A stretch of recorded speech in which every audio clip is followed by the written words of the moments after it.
Indian markets கடந்த செப்டம்பர்ல இருந்து தொடர்ந்து விழுந்துட்டு இருக்கு. நிஃப்டியே கிட்டத்தட்ட 15% வரைக்கும் கரெக்டா இருக்கு. இந்தியன் மார்க்கெட்ஸ் மட்டும் கிடையாது, ஜப்பான்ல போய் பாத்தீங்கன்னாலும் ஒரு பெரிய வீழ்ச்சி இருக்கும். சைனாலையும் அடி வாங்கியிருக்கு. யூஎஸ் மார்க்கெட் எடுத்தோம்னா ரொம்ப ஷார்ட் டேர்ம்லயே ரொம்ப பெரிய வீழ்ச்சியை பார்த்துட்டு இருக்கு. இன்ஃபேக்ட் இது விழ ஆரம்பிச்சதே பிப்ரவரியில இருந்தா அந்த பாயிண்ட்ல இருந்து 20% வரைக்கும் நல்லாவே விழுந்திருக்கு. இது எல்லாமே ட்ரம்ப் ஆட்சிக்கு வந்ததுல இருந்து டாரிஃப் போடுவேன் எப்ப ஆரம்பிச்சாரோ அந்த பாயிண்ட்ல இருந்து குளோபல் லெவல்ல மார்க்கெட்ஸ் கீழே வந்துட்டு இருக்கு. இன்ஃபேக்ட் யூஎஸ்ல ரிசெஷன் வரதுக்கான வாய்ப்புகள் ரொம்ப அதிகமாயிட்டே வருதுன்னு சொல்லிட்டு நிறைய அனலிஸ்டும் சொல்லிட்டு வராங்க. இதே மாதிரியான ரிசெஷன் ஃபியர் யூஎஸ்ல 2 வருஷத்துக்கு முன்னாடி வந்திருந்தது. அந்த பாயிண்ட்ல நாஸ்டாக் பீக்ல இருந்து கிட்டத்தட்ட 30%க்கும் மேல கிராஷ் ஆயிருந்தது. ஆனால் அந்த பாட்டம்ல யாரெல்லாம் இன்வெஸ்ட் பண்ணாங்களோ அவங்க எல்லாருக்குமே 100%க்கும் மேலான ரிட்டர்னை இண்டெக்ஸ்ல இருந்தே எடுத்துக்க முடியும். இண்டெக்ஸே 100% கொடுத்திருந்ததுன்னா இண்டிவிஜுவல் ஸ்டாக்ஸ்ல 3 மடங்கு 5 மடங்குன்னு ஈஸியா எடுத்துக்க முடியும், அதுவும் நல்ல கம்பெனிஸ்லயே. இதுதான் ரிசெஷன் இன்வெஸ்டிங்கோட பியூட்டியே. இல்ல மார்க்கெட் கேஷ்ல ஒழுங்கா இன்வெஸ்ட் பண்ணா நம்மளால எக்கச்சக்கமான பணம் பண்ண முடியும். ஆனா மார்க்கெட் கிராஷ்ன்றதை கரெக்டா ஹேண்டில் பண்றது ஈஸியான விஷயம்லாம் கிடையாது. இந்த வீடியோல ஒரு மார்க்கெட் கிராஷ் வருதுன்னா அதை நம்ம எப்படி ஹேண்டில் பண்ணணும், அதை பத்தி நம்ம தெரிஞ்சுக்க வேண்டிய எல்லா டேட்டாவும், எவ்வளவு நாள் ஒரு பியர் மார்க்கெட் இருக்கும், எவ்வளவு நாள் புல் மார்க்கெட் இருக்கும், அதை எப்படி ஹேண்டில் பண்ணணும்னு சொல்லிட்டு எல்லா விஷயத்தையும் டீடைலா பார்ப்போம். வணக்கம், என் பேர் பூசன், இந்த சேனல் ஃபினான்ஸ் பூசன். ஸ்டாக் மார்க்கெட் விழுறதுன்றது ரொம்ப காமனான ஒரு விஷயம். இதை ரெண்டா பிரிப்பாங்க. ஒன்னு கரெக்ஷன், இன்னொன்னு கிராஷ். மார்க்கெட் பீக்ல இருந்து 10% மேல விழுந்திருந்ததுன்னா இதை கரெக்ஷன் சொல்லுவாங்க. இந்த மார்க்கெட் கரெக்ஷன்ன்றது ரொம்ப ரொம்ப காமன்னே சொல்லலாம். கிட்டத்தட்ட ஒவ்வொரு 1.25 வருஷத்துக்கும் மார்க்கெட் ஈஸியா 10% வரைக்கும் கீழே விழலாம். கடந்த 44 வருஷ டேட்டா படி ஆல்மோஸ்ட் ஒவ்வொரு வருஷமும் இந்த மாதிரியான 10% ஃபால்ன்றது ஈஸியா நடக்கும். அதனால அது ஒரு பெரிய விஷயம்லாம் கிடையாது. ஸ்டாக் மார்க்கெட்னாலே இந்த வீழ்ச்சி இருக்க தான் செய்யும். இந்த 10% ஃபாலே நம்மளால தாங்க முடியாதுன்னா மோஸ்டா நம்ம ஸ்டாக் மார்க்கெட்லயே இருக்கக்கூடாது. இப்போ அடுத்தது பியர் மார்க்கெட். மார்க்கெட் பீக்ல இருந்து 20%க்கும் மேல விழுந்ததுன்னா இதுதான் பியர் மார்க்கெட்னு சொல்லுவோம். இப்போ நம்ம இங்க பாக்குற இமேஜ் நிஃப்டி 50 1998ல இருந்து எவ்வளவு முறை புல் மார்க்கெட்ல இருந்தது, எவ்வளவு முறை பியர் மார்க்கெட்ல இருந்தது. பியர் மார்க்கெட்னு சொல்லும் போது 20%க்கும் கீழே எத்தனை முறை விழுந்திருக்குன்றது. இந்த 2000ல இருந்து 2004க்குள்ள பல முறை பியர் மார்க்கெட்குள்ள போயிருக்கு. 20% வரைக்கும் விழுந்திருக்கு. அதுக்கப்புறம் மறுபடியும் ஏறி மேல போகுது. அதுக்கப்புறம் மறுபடியும் 20% விழுது. அதாவது தெளிய வச்சு 4 வருஷத்துக்கு அடிச்சிருக்காங்க. அங்கிருந்து 2 வருஷம் கழிச்சு மறுபடியும் ஒரு 20% விழுந்திருக்கு. ஆனா இது ரொம்ப ஷார்ட் பீரியடுக்கு தான் இருந்திருக்கு. மறுபடியும் 2 வருஷம் கழிச்சு ஒரு பியர் மார்க்கெட், அங்கிருந்து 2 வருஷம் கழிச்சும் பியர் மார்க்கெட். ஆனால் அந்த பாயிண்ட்டுக்கு அப்புறம் பியர் மார்க்கெட்டே கிட்டத்தட்ட 5 வருஷத்துக்கு ஒரு வாட்டி தான் வந்துட்டு இருந்தது. கடைசியா வந்த பியர் மார்க்கெட் 2020ல கோவிட் லாக்டவுன்னால வெறும் சின்ன ஷார்ட் பீரியடுக்கு மட்டும் வந்துட்டு உடனே புல் மார்க்கெட்டுக்கு போயிடுச்சு. இப்போ இந்த டேட்டாவை க்ளோஸா பார்த்தோம்னா இந்த பியர் மார்க்கெட்ன்றது ரொம்ப ஷார்ட் பீரியடுக்கு மட்டும் தான் இருந்திருக்கு. அதுவும் பல முறையெல்லாம் வந்தது கிடையாது. ஆன் அன் ஆவரேஜ் கிட்டத்தட்ட 3ல இருந்து 4 வருஷத்துக்கு ஒரு வாட்டி பியர் மார்க்கெட் வந்திருக்கு. அதுவும் இந்த பியர் மார்க்கெட்ன்றது ஆவரேஜா 8 மாசம் வரைக்கும் இருந்திருக்கு. இதே புல் மார்க்கெட்டுக்கு போனீங்கன்னா அதோட ஆவரேஜ் லென்த் கிட்டத்தட்ட 2 வருஷம். இன்னும் கொஞ்சம் ப்ரிசைஸா சொல்லணும்னா 1 வருஷம் 10 மாசம்ன்ற கணக்குல புல் மார்க்கெட்ஸ் இருந்திருக்கு. அதுலயும் லாங்கஸ்ட் புல் மார்க்கெட் கிட்டத்தட்ட 4 வருஷம் வரைக்கும் போயிருக்கு. அதாவது 4 வருஷம் தொடர்ந்து மார்க்கெட் மேல் நோக்கி மட்டுமே போயிருக்கு. அஃப்கோர்ஸ் நடுவுல 10% வரைக்கும் விழுந்திருக்கும். இருந்தாலும் தொடர்ந்து 20%க்கு மேலான வளர்ச்சியை தொடர்ந்து 4 வருஷத்துக்கு மேல கொடுத்திருக்கு. சோ இந்த டேட்டால இருந்து என்ன கிளியரா தெரியுது, மார்க்கெட்னா மேல போகும் கீழே போகும். ஆனால் இந்த பியர் மார்க்கெட்ஸ்ன்றது ரொம்ப கம்மியா தான் வந்திருக்கு. அதுவும் ஷார்ட் பீரியடுக்கு மட்டும் தான் வந்திருக்கு. அப்படின்னா வாய்ப்புகள் குறைவான நேரம் தான் நமக்கு வருது. மோஸ்ட் ஆஃப் த டைம் அது புல் மார்க்கெட்ல தான் இருக்கு. இப்போ இந்த பாயிண்ட்ல மார்க்கெட் விழறதுக்கான காரணம் உலக அளவுல பெரிய ட்ரேட் வார் போயிட்டு இருக்கு. அதே சமயம் ரிசெஷனுக்கு போயிருவோன்ற பயத்துல இருக்கிறதுனால தான். இதே மாதிரியான ரிசெஷன் பயம் 2022லயும் 2023 ஆரம்ப காலத்திலும் யூஎஸ்ல இருந்துட்டு இருந்தது. அப்பவும் மார்க்கெட்ஸ் கண்ணா பின்னா விழுந்தது. இப்போ இந்த ரிசெஷன் பயம் சொல்றாங்கல்ல, இந்த ரிசெஷன்னா என்னன்றதை கிளியரா புரிஞ்சுக்க ட்ரை பண்ணுவோம். ஒரு நாட்டோட ஜிடிபி தொடர்ந்து 2 குவார்ட்டர்ஸா நெகட்டிவ் growth காட்டுச்சுன்னா அதுதான் ரிசெஷன் சொல்லுவாங்க. முதல்ல இந்த ஜிடிபினா என்ன, கிராஸ் டொமஸ்டிக் ப்ராடக்ட் சொல்லுவாங்க. ஒரு நாட்டோட எக்கானமில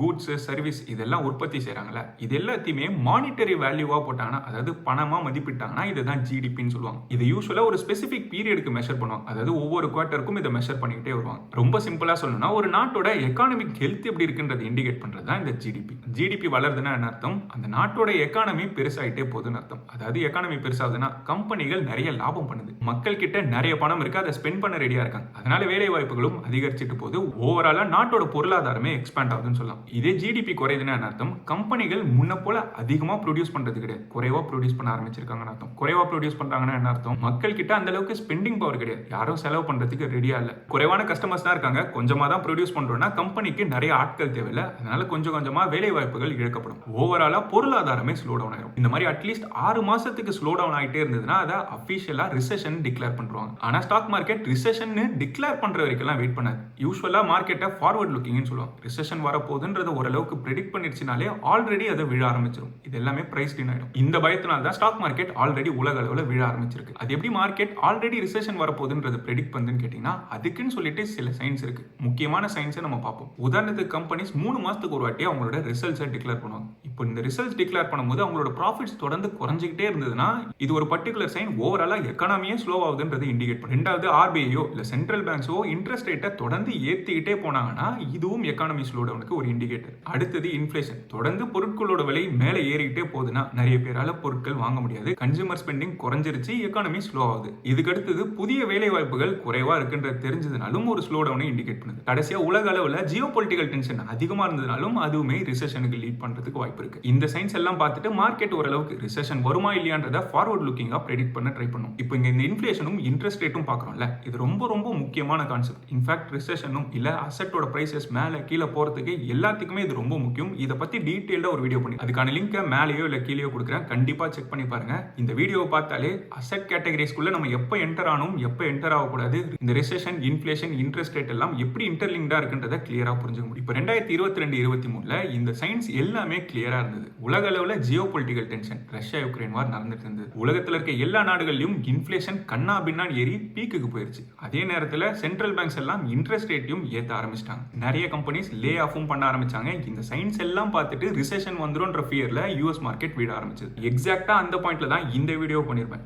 எதனால இந்த பாயிண்ட்ல நம்ம அதிகமா இன்வெஸ்ட் பண்ணணும்ன்றது மென்ஷன் பண்ணிருப்பேன். அங்க யாராவது இன்வெஸ்ட் பண்ணியிருந்தோம்னா கிட்டத்தட்ட 100%க்கும் மேலான ரிட்டர்ன்ஸ் பார்த்திருப்போம். இந்த வீடியோ இன்னுமே ரிலவென்ட் தான் சொல்லுவேன். அதுக்கான லிங்க் மேலேயோ இல்ல கீழே கொடுக்குறேன். கண்டிப்பா செக் பண்ணி பாருங்க. ஆனா மோஸ்ட் ஆஃப் த இன்வெஸ்டர்ஸ் இந்த மாதிரியான மார்க்கெட் கிராஷ் அப்போ தப்பான டிசிஷன்ஸ் தான் எடுப்போம். இதை புரிஞ்சுக்கிறதுக்கு ஆக்சுவலா மார்க்கெட் சைக்கிளை கிளியரா புரிஞ்சுக்கணும். இப்போ நம்ம இங்க பாக்குறது தான் டிபிக்கலான மார்க்கெட் சைக்கிள் கிராஃப்னு சொல்லுவாங்க. இன்ஃபேக்ட் இதை ரொம்ப ரொம்ப ரொம்ப இம்பார்ட்டன்டான கிராஃப்னே சொல்லுவேன். இதை இந்தியன் மார்க்கெட்ஸ் கூட கம்பேர் பண்ணி எவ்வளவு சிமிலாரிட்டிஸ் இருக்குன்றதையும் கொஞ்ச நேரத்தில் எக்ஸ்பிளைன் பண்றேன். இப்போ பர்சனலா என்ன பொறுத்த வரைக்கும் இந்தியன் மார்க்கெட்ல நிறைய செக்மெண்ட்ஸ் இந்த ஃபியர் ஜோன்ல தான் இருந்துட்டு இருக்கு. அதாவது ஃபியர் ஜோன் சொல்லும்போது மார்க்கெட் விழுதுன்றத கொஞ்சம் கொஞ்சமா மக்கள் உணர ஆரம்பிக்கிறாங்க. இதுக்கு அடுத்த லெவல்ல கொஞ்சம் கொஞ்சமா கிவ் அப் பண்ண ஆரம்பிச்சிருவாங்க. இந்த டேட்டாவோட உதாரணமா சொல்லணும்னா ஜனவரி பிப்ரவரி பீரியட் பாத்தீங்கன்னா அதிகமான எஸ்ஐபி அக்கௌண்ட்ஸ் டீஆக்டிவேட் பண்ணப்பட்டிருக்கு. அதாவது யூசுவலா மாசம் எவ்வளவு புது எஸ்ஐபி ஓபன் பண்ணப்பட்டது, எவ்வளவு எஸ்ஐபி க்ளோஸ் பண்ணப்பட்டதுன்றதுக்கான டேட்டாவை ஆம்பி ரிலீஸ் பண்ணிக்கிட்டே வருவாங்க. கடந்த ஜனவரி பிப்ரவரியில் தான் இருக்கிறதுலே அதிகமான ஸ்டாப்பேஜ் ரேஷியோ இருந்தது. அதாவது மக்கள் கொஞ்சம் கொஞ்சமா பயப்பட ஆரம்பிச்சிருக்காங்க. இதுல இன்வெஸ்ட் பண்றதை குறைச்சிக்கிட்டே வராங்க. இதுக்கு அடுத்த லெவல்ல கிவ் அப் பண்ண ஆரம்பிச்சு விற்க ஆரம்பிச்சிருவாங்க. ஐயோ நஷ்டப்பட ஆரம்பிச்சிட்டோம், நம்ம நஷ்டத்தை குறைச்சிரும் சொல்லிட்டு இங்கே வித்துடலான்ட்டு நிறைய பேர் வித்துட்டு வெளியில போயிருவாங்க. ஆனா அந்த பாயிண்ட்ல இருந்து தான் ஸ்மார்ட்டான இன்வெஸ்டர்ஸ் இன்வெஸ்ட் பண்ணவே ஆரம்பிப்பாங்க. இந்த கிராஃப் அப்படியே நல்லா நோட் பண்ணிக்கிட்டே இருங்க.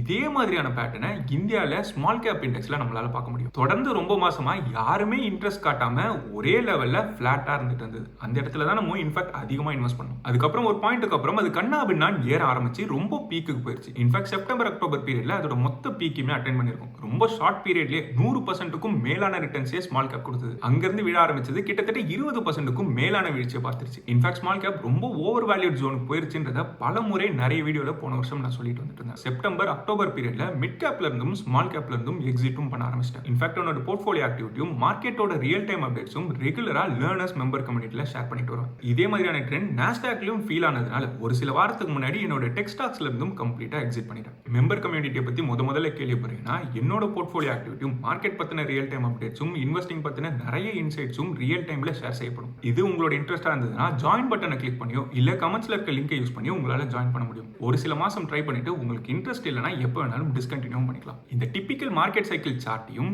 இந்தியாவோட ஸ்மால் கேப்போ இல்ல மிட் கேப்போட சார்ட்டையும் போய் பார்த்தோம்னா கிட்டத்தட்ட ஒரே மாதிரி இருக்க மாதிரி இருக்கும். இப்போ இது வரைக்கும் பார்த்த மார்க்கெட் சைக்கிள் கிராஃபோ இல்ல இந்த ரிசம்பிளன்ஸோ உங்களுக்கு புதுசாவோ இல்ல யூஸ்ஃபுல்லாவோ இருக்குன்னு தோணுச்சுன்னா இந்த வீடியோவை இப்பவே லைக் பண்ணிருங்க. இந்த சேனலுக்கு சப்ஸ்கிரைப் பண்ணணும்னா அந்த சப்ஸ்கிரைப் பட்டனையும் கிளிக் பண்ணிருங்க. யூசுவலா எந்த அசெட் கேட்டகரியா இருந்தாலும் எப்போ போரிங்கா நல்லா கீழே விழுந்து அண்டர் வேல்யூடா இருக்கோ அங்கதான் அதிகமா இன்வெஸ்ட் பண்ணணும். ஆனா பெரும்பாலான ரீட்டைல் இன்வெஸ்டர்ஸ் இதுக்கு ஆப்போசிட்டா பண்ணிட்டு இருப்பாங்க. இதுக்கான ப்ரூஃப் தான் அந்த எஸ்ஐபியோட ஸ்டாப்பேஜ் ரேஷியோ டேட்டா. அப்படியே ஆப்போசிட்டா மார்க்கெட் கண்ணா பின்னா ஏறி மேல போயிட்டு இருக்கும்போது அந்த கிரீன் ஜோன் வரும்போது தான் நிறைய புது இன்வெஸ்டர்ஸ் உள்ள வருவாங்க. இதுக்கு டேட்டா சொல்லணும்னாலும் டிமேட் அக்கௌண்ட் ஓப்பனிங் ட்ரெண்ட் பார்த்தோம்னா யூசுவலா மார்க்கெட் எப்போ ரொம்ப மேலே ஏறி இருக்கோ அப்பதான் நிறைய பேர் அக்கௌண்ட் ஓப்பன் பண்ணாங்க. அப்பதான் நிறைய ஐபிஓ ஜீரோஸும் நடக்கும். எந்தூசியாசம், கிரீடு, டிலூஷன் சொல்லிட்டு கொஞ்சம் கொஞ்சமா மேல போயிட்டு மொத்தமா கீழே விழுந்துருவாங்க. இதுக்கு ஒரு நல்ல உதாரணம் சொல்லணும்னா 2021 அப்போ நடந்த சைக்கிளை சொல்லலாம். மோஸ்ட் ஆஃப் த இன்வெஸ்டர்ஸ்க்கு தொட்டதெல்லாம் பொண்ணாகுன்ற ஸ்டேட் தான். எங்க போய் இன்வெஸ்ட் பண்ணியிருந்தாலும் small cap, mid cap, Nifty இல்ல பிட்காயின் சொல்லிட்டு எதுல போட்டிருந்தாலும் நிறைய பணம் வந்திருக்கும். இந்த மாதிரி எல்லா அசெட் கேட்டகரிஸும் ஏறிட்டே போகுதுன்னா எக்கானமில லிக்விடிட்டி அதிகமா இருக்குன்னு அர்த்தம். மக்கள் கிட்ட நிறைய பணம் இருக்கு, எங்க வேணாலும் இன்வெஸ்ட் பண்ண ரெடியா இருக்காங்கன்னு மீன் பண்ணுது.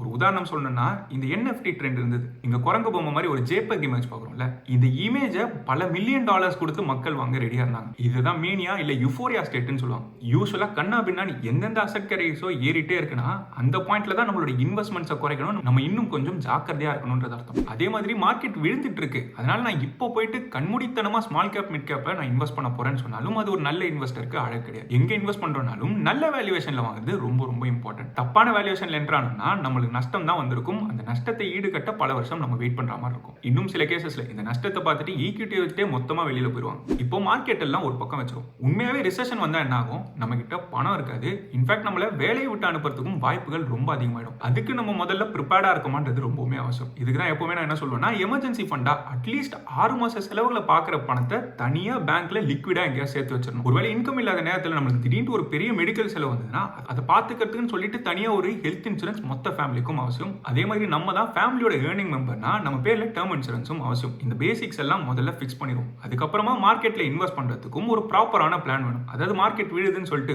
ஒன் கோல மொத்த பணத்தையும் இன்வெஸ்ட் பண்ணக்கூடாது. அப்படி மொத்தமா இன்வெஸ்ட் பண்ணிட்டோம்னா அதுக்கப்புறமா மார்க்கெட் விழுந்து வாய்ப்புகள் கொடுக்கும்போது நம்ம கிட்ட கேஷ் இல்லாம போயிடும். இப்போ கடந்த சில நாட்களா யூஎஸ் மார்க்கெட்டை பாத்தீங்கன்னா ஒரு நாள் 6% விழுது, அடுத்த நாள் திடீர்னு 10% ஏறுது, மறுபடியும் 4-5% விழுது. இதெல்லாம் பார்க்கும்போது நமக்கு என்ன தோணும்? ஒருவேளை நம்ம வாய்ப்பை மிஸ் பண்ணிடுவோம்னு சொல்லிட்டு நிறைய பணம் இன்வெஸ்ட் பண்ணிட்டோம்னா இன்னும் கீழே விழுந்ததுன்னா இன்வெஸ்ட் பண்ண முடியாம போயிடும். இதுக்காக தான் நம்ம கிட்ட இருக்க கேஷை நம்ம எப்படி டெப்ளாய் பண்ண போறோம்ன்றதுக்கு ஒரு தனி பிளான் அவசியம். இப்போ இந்த பாயிண்ட்ல என்கிட்ட கிட்டத்தட்ட 15-16% இருக்கு. அதாவது மொத்த நெட்வொர்க்ல அப்ராக்சிமேட்லி 15% இருக்க கேஷாவே இருக்கு. ஸோ மார்க்கெட் விழுதுன்னா இதுல இருந்து எடுத்து என்னால டெப்ளாய் பண்ண முடியும். அதுவும் இன்வெஸ்ட் பண்ணும்போது ஸ்டாகர்டா இந்த அளவுக்கு விழுந்ததுன்னா நான் இவ்வளவு பர்சன்டேஜ் டெப்ளாய் பண்ணுவேன். இன்னும் மோசமா விழுந்ததுன்னா அதுக்கப்புறம் இவ்வளவு டெப்ளாய் பண்ணுவேன். மொத்தமா விழுந்ததுன்னா நான் இவ்வளவு எடுத்துட்டு போய் டெப்ளாய் பண்ணுவேன்னு சொல்லிட்டு மீதி இருக்க மொத்த தொகைக்கும் ஒரு பிளான் நம்ம வச்சிருக்கணும். இந்த மாதிரியான பிளானை எப்படி ப்ரிப்பேர் பண்ணலாம்னு சொல்லிட்டு மெம்பர் கம்யூனிட்டில ரீசெண்டா போஸ்ட் பண்ணிருக்கேன். இந்த மாதிரி ஒரு பிளான் உங்களோட கேஷ் டெப்ளாய்மெண்ட்டுக்கு எப்படி பண்ண போறீங்கன்றத முதல்ல ப்ரிப்பேர் பண்ணிட்டு அதுக்கேற்ற மாதிரி பொறுமையா இன்வெஸ்ட் பண்ணுங்க. இன்ஃபேக்ட் இந்த டாரிஃப் பிரச்சனையோ இல்ல ட்ரேட் வாரோ ஆக்சுவலா இம்ப்ளிமெண்ட் ஆயிடுச்சுன்னா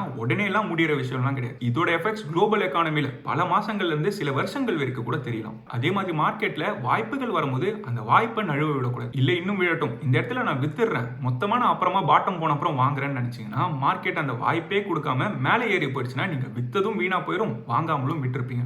ஆக்சுவலா மார்க்கெட்ல வாய்ப்புகளை எப்படி ஐடென்டிஃபை பண்ணணும்னு தெரிஞ்சுக்கணும்னா அடுத்து இந்த வீடியோ செக் பண்ணி பாருங்க. இந்த வீடியோல பார்த்த இன்ஃபர்மேஷன் உங்களுக்கு யூஸ்ஃபுல்லாவோ இல்ல புதுசாவோ இருக்குன்னு தோணுச்சுன்னா இந்த வீடியோவை லைக் பண்ணிருங்க. இந்த சேனலுக்கு இது வரைக்கும் சப்ஸ்கிரைப் பண்ணலனா சப்ஸ்கிரைப் பட்டனை கிளிக் பண்ணிக்கோங்க. அப்படியே அந்த பெல் ஐக்கானை கிளிக் பண்ணி ஆல் என்ற செலக்ட் பண்ணினா இந்த சேனல்ல போடுற புது வீடியோஸ் நோட்டிஃபிகேஷன் உடனே வந்து சேரும். நன்றி மக்களே.